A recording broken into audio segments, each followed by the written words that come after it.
CA படிக்கிறதுனால கிடைக்கக்கூடிய அனுகூலங்களை திரு லக்ஷ்மி நரசிம்மன் ரொம்ப எளிமையாக சொல்லிகிட்ருக்காரு.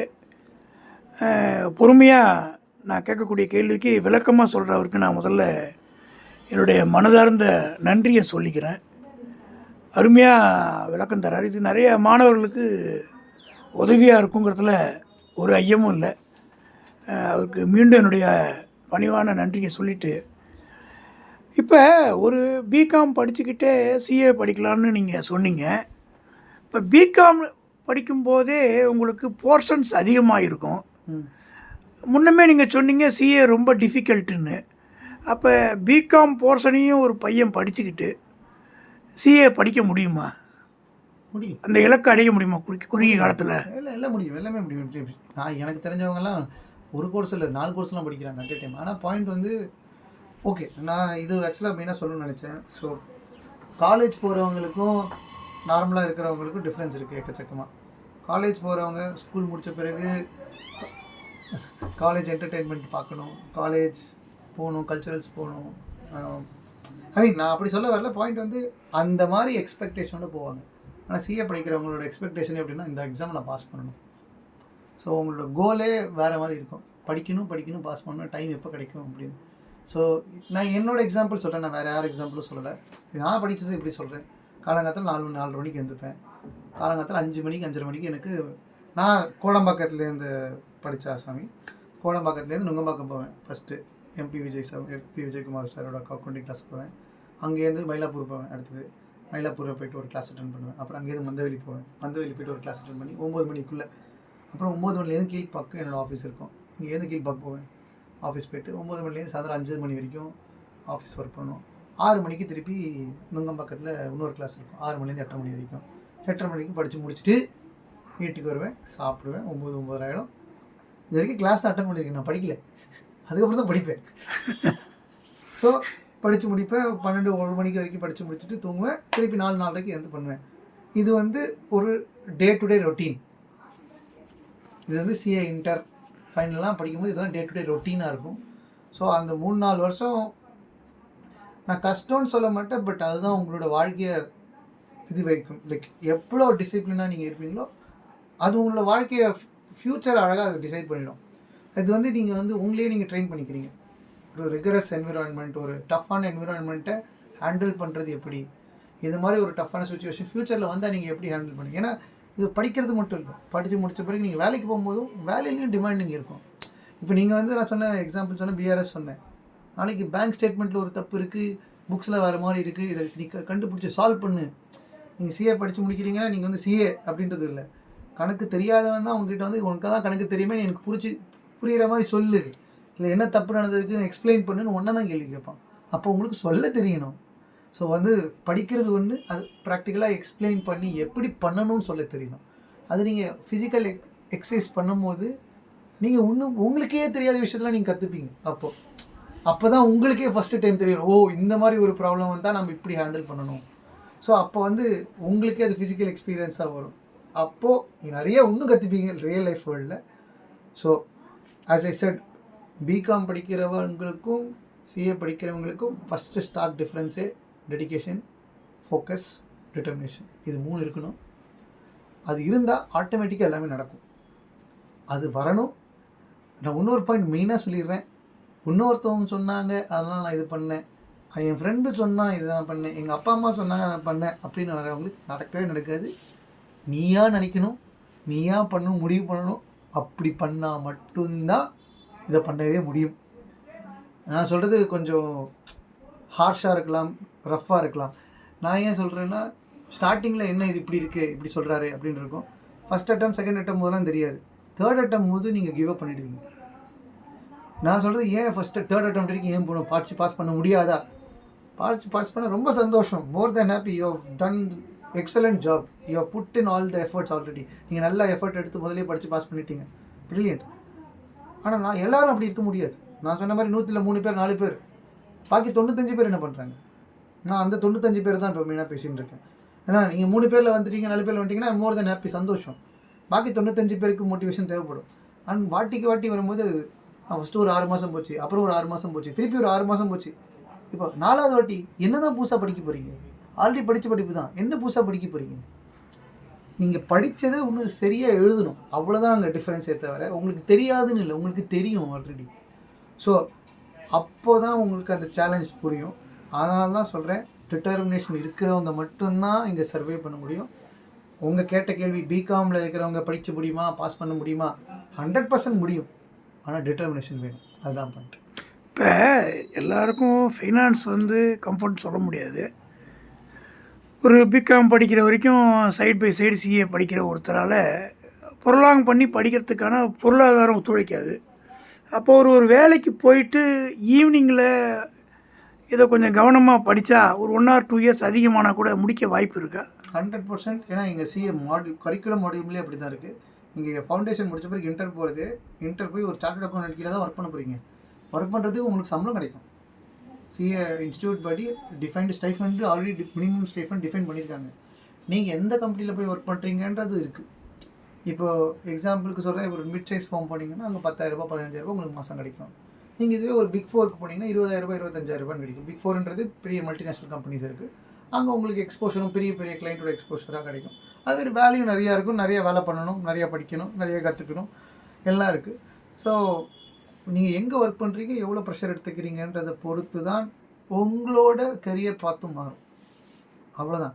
ஆனால் டெஃபினட்டாக உங்களை மோட்டிவேட் பண்ணுற மாதிரி தான் கரிக்குலமே செட் ஆகிருக்கு. நீங்கள் சிஏ படிக்கும் போதே வேலைக்கு போகலாம்.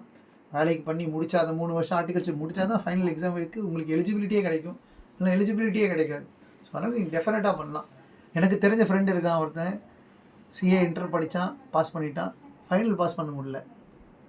ஆனால் வெளில போய் வேலைக்கு போயிட்டே தான் படித்து 4 வருஷங்க அப்புறம் சிஏ ஃபைனல் பாஸ் பண்ணான். ஆனால் பாஸ் பண்ணிட்டான். கார்ப்பரேட் எக்ஸ்பீரியன்ஸை விடலை, சிஏவும் விடலை. 4 வருஷம் வரும் பாஸ் பண்ணி சிஏ ஆகிட்டான்.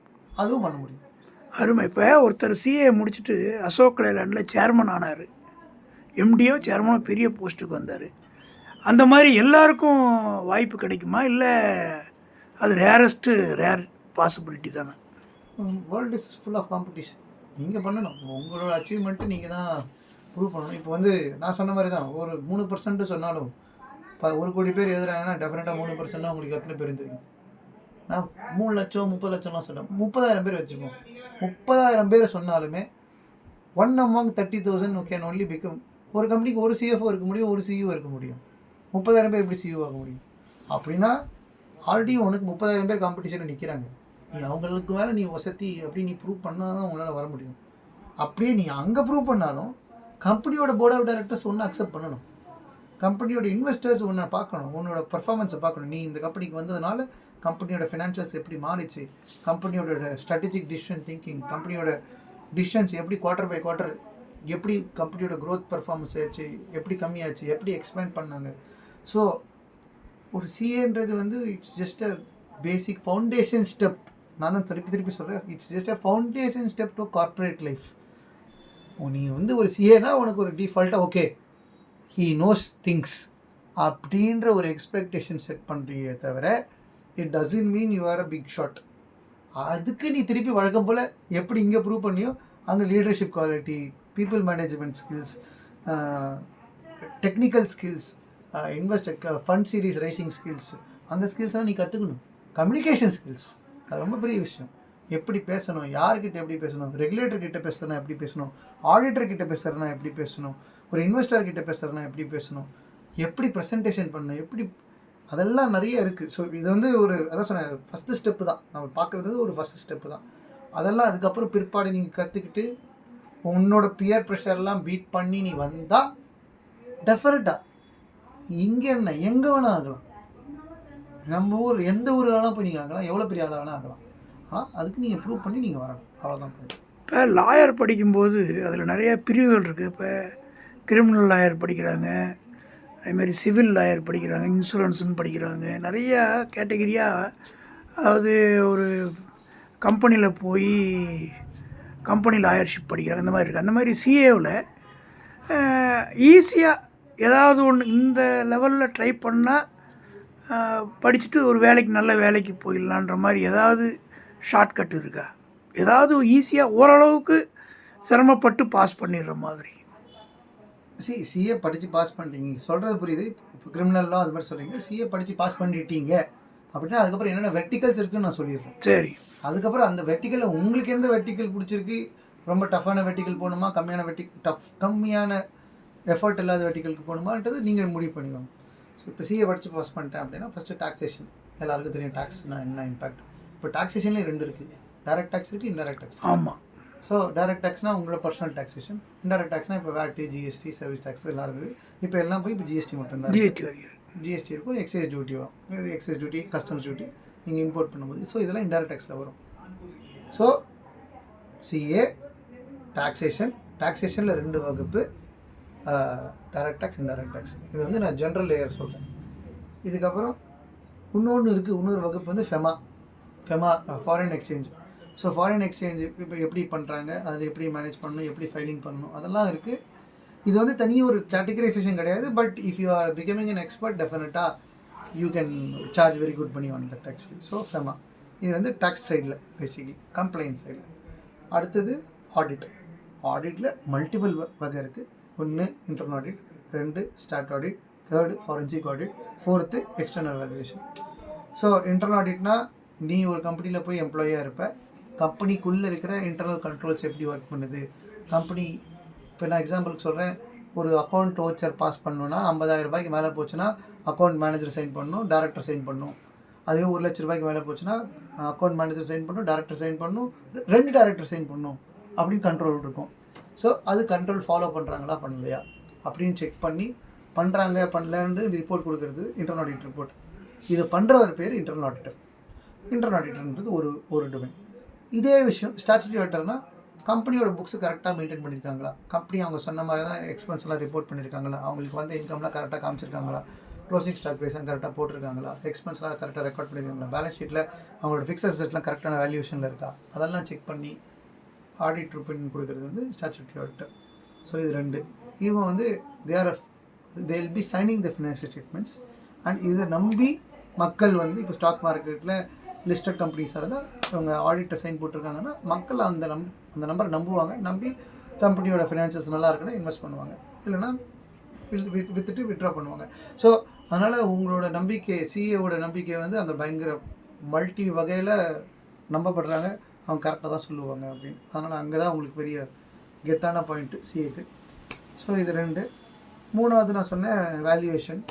ஸோ நீங்கள் வேல்யூவேஷன் எக்ஸ்பர்ட்டாக போகலாம். இப்போ வந்து நீங்கள் வந்து ஒரு அசட்டே வாங்குறீங்க, ஒரு ரியல் எஸ்டேட் அசட் வாங்குறீங்க, அந்த அசட்டோட வேல்யூவேஷன் எப்படி இருக்குது, இன்றைக்கி இந்த வேல்யூவேஷன் இருக்குன்னா நாளைக்கு என்ன வரும், ஃப்யூச்சரில் எப்படி நம்ம பட்ஜெட் ஃபோர்காஸ்ட் பண்ணி எவ்வளோ செலவாகும், அதுக்கு பேஸ் பண்ணி நான் என்ன பண்ணணும். இப்போ நாளைக்கே நான் இன்றைக்கி 1 கோடி ரூபா இருக்குது, இதை நாளைக்கு நான் 10 கோடி ரூபா பிஸ்னஸ் ஆகணும்னா நான் என்னென்ன பண்ணணும், எந்த கவர்மெண்ட் கிட்ட போய் என்ன சப்சிடி வாங்கினா எனக்கு இது பிஸ்னஸ் டெவலப் பண்ண முடியும், அது மாதிரி பட்ஜெட் ப்ரொபோசல் அது மாதிரி பண்ணலாம். 4வது வந்து FP&A, financial planning and analysis. இது வந்து எப்படின்னா இது ரெக்கரிங் ஆக்டிவிட்டி. இது இன்டர்னல் ஆடிட்டும் இல்லை, ஸ்டாச்சுட்டரி ஆடிட்டும் இல்லை. கம்பெனிக்குள்ளே இன்டர்னல் ஆடிட்டர் கூட வெளியில் இருக்கலாம், வெளியிலேருந்து ஒரு இன்டர்னல் ஆடிட்டர் வந்துடலாம். FP&A financial planning analysis. இது வந்து கம்பெனிக்குள்ளேயே நான் 10 ப்ராடக்ட் வச்சுருக்கேன், இந்த ப்ராடக்ட் ப்ராஃபிட்டபுளாக இருக்குது, இந்த ப்ராடக்ட் காஸ்ட்லியாக இருக்குது, இந்த ப்ராடக்ட் லாஸ் இருக்குது அப்படின்னு அனலைஸ் பண்ணி சொல்கிறது. அப்படின்னா இது ப்ராடக்ட்னா ஒன்று, அது product costing example, one of the example in FP&A நிறைய வெர்டிக்கல் இருக்குது. One second, cost analysis, BEP ratio, எந்த ப்ராடக்ட் வெர்டிக்கல் நல்லா இருக்குது, எந்த ப்ராடக்ட் வெர்டிக்கல் நான் கண்டினியூ பண்ணணும், எந்த ப்ராடக்ட் வெர்டிக்கல் நான் ஸ்டாப் பண்ணணும், எந்த புதுசாக நான் ஆட் பண்ணணும், கான்ட்ரிபியூஷன் ரேஷியோ எனக்கு எப்போ ஏறும், எதில் ஏறும், இப்போ பேரோல் கம்மி பண்ணி ஸ்டாஃப் இந்த இதுலேருந்து அந்த இதுக்கு மூவ் பண்ணால் ஏறுமா, ஆர் இங்கே வந்து வேறு ஃபிக்ஸட் காஸ்ட் எடுத்துகிட்டு வந்து இது பண்ணலாமா.